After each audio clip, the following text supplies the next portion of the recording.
Assalamualaikum warahmatullahi wabarakatuh. Saya Miftahul Jana Tanjung dari Tadris Biologi 4 semester 4. Di sini saya akan membahas tentang fisiologi hewan.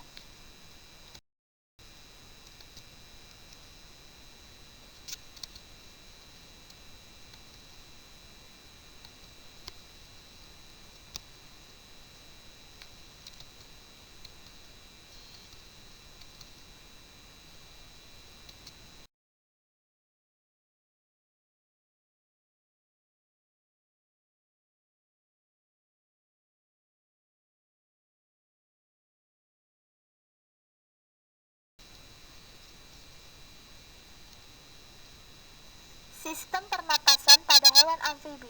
Hewan amfibi adalah hewan yang hidup di darat dan di air. Salah satu contoh hewan amfibi adalah katak. Alat pernapasan katak adalah insang, paru-paru, dan kulit. Katak merupakan hewan yang mengalami metamorfosis sempurna. Dalam kulit katak yang selalu basah memudahkan untuk menyerap oksigen dari udara. Ketika bernapas, terjadi proses penambahan udara saat otot rahang bawah katak sedang mengendur. Sedangkan otot sternocleidomastoideus mengalami kontraksi sehingga udara dapat masuk ke rongga mulut.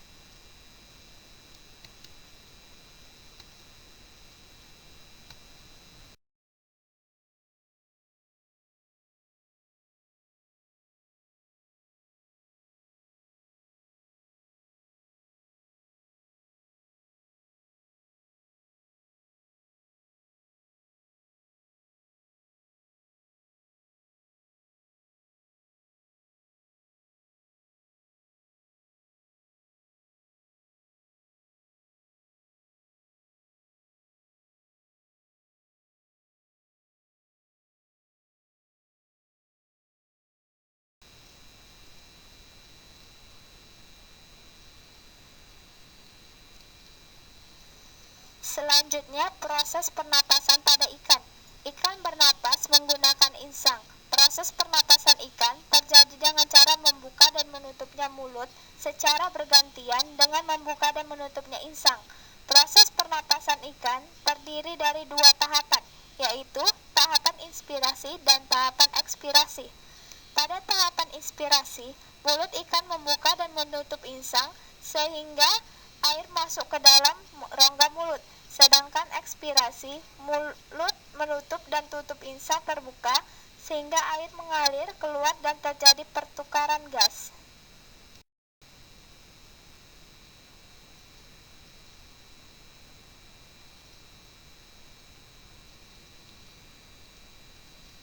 Sistem pernapasan pada burung. Burung bernapas menggunakan paru-paru dan kantong udara.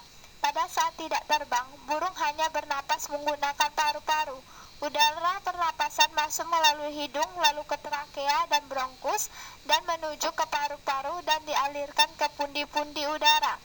Ketika burung tersebut tidak terbang, burung juga menghirup udara sebanyak-banyaknya untuk disimpan di kantong udara. Saat terbang, burung tidak menghirup udara melainkan menggunakan udara yang ada di kantong udara. Jadi saat terbang, kantong udara akan mengalirkan udara ke paru-paru.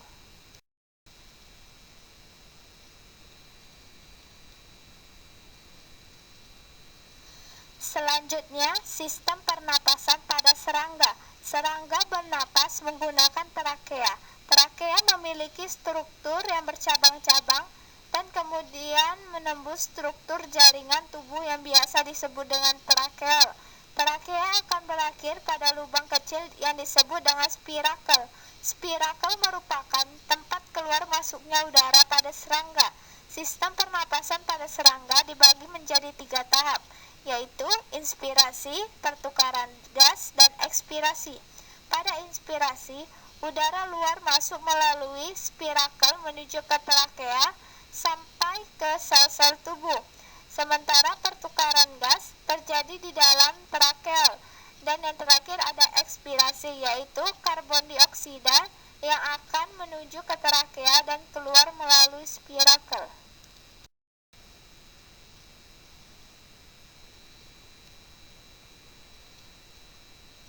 Selanjutnya Selanjutnya, sistem pernapasan pada cacing tanah.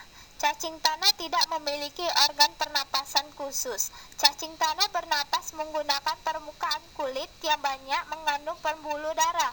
Permukaan kulit cacing ini terlihat tipis, basah, dan berlendir untuk memudahkan penyerapan oksigen.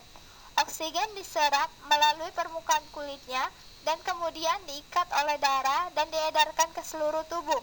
Karbon dioksida dan uap air juga dikeluarkan melalui permukaan kulit.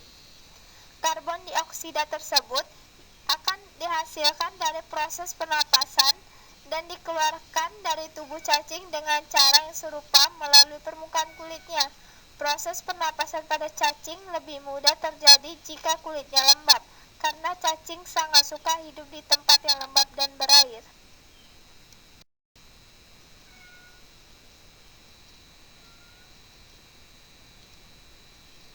Dan yang terakhir, sistem pernapasan pada reptil. Sistem pernapasan pada reptil, contoh seperti ular, kadal, cicak, dan buaya, bernapas menggunakan paru-paru. Pada reptil, umumnya udara luar masuk melalui lubang hidung, lalu menuju trakea, dan menuju bronkus, dan akhirnya ke paru-paru. Paru-paru reptil ini berukuran relatif besar dan berjumlah berpasangan. Sistem pernapasan reptil dibantu oleh gerakan rongga dada.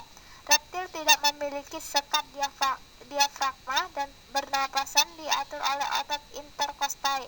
Ketika otot tersebut berkontraksi, rongga dada membesar dan volume udara mengecil, dan udara masuk melalui lubang hidung dan selanjutnya diteruskan ke laring, trakea, dan paru-paru.